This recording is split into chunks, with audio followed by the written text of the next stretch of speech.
The Story of Ferdinand by Munro Leaf, drawings by Robert Lawson. Once upon a time in Spain, there was a little bull, and his name was Ferdinand. All the other little bulls he lived with would run and jump and butt their heads together, but not Ferdinand. He liked to sit just quietly and smell the flowers. He had a favorite spot out in the pasture under a cork tree. It was his favorite tree, and he would sit in its shade all day and smell the flowers. Sometimes his mother, who was a cow, would worry about him. She was afraid he would be lonesome all by himself. "Why don't you run and play with the other little bulls and skip and butt your head?" she would say.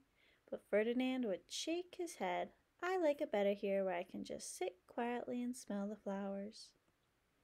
His mother saw that he was not lonesome, and because she was an understanding mother, even though she was a cow, she let him just sit there and be happy.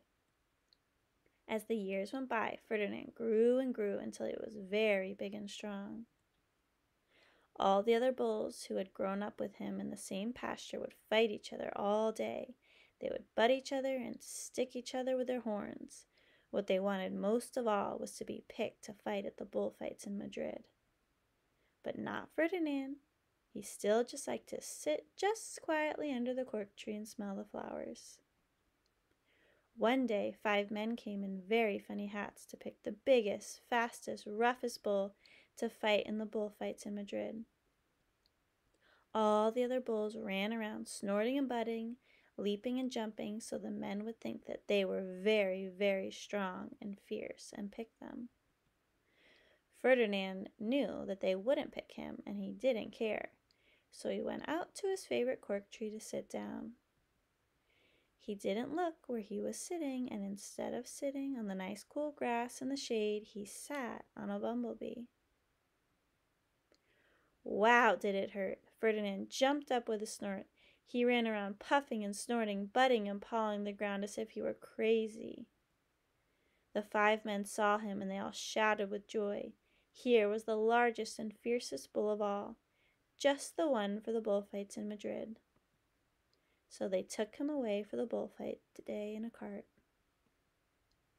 What a day it was! Flags were flying, bands were playing. They had a parade into the bull ring. First came the banderilleros, with long, sharp pins with ribbons on them to stick in the bull and make him mad. Next came the picadores, who rode skinny horses, and they had long spears to stick in the bull and make him madder. Then came the matador, the proudest of all. He thought he was very handsome, and bowed to the ladies. He had a red cape and a sword, and was supposed to stick the bull last of all. Then came the bull, and you know who that was, don't you? Ferdinand. Ferdinand ran to the middle of the ring, and everyone shouted and clapped because they thought he was going to fight fiercely and butt and snort and stick his horns around. But not Ferdinand.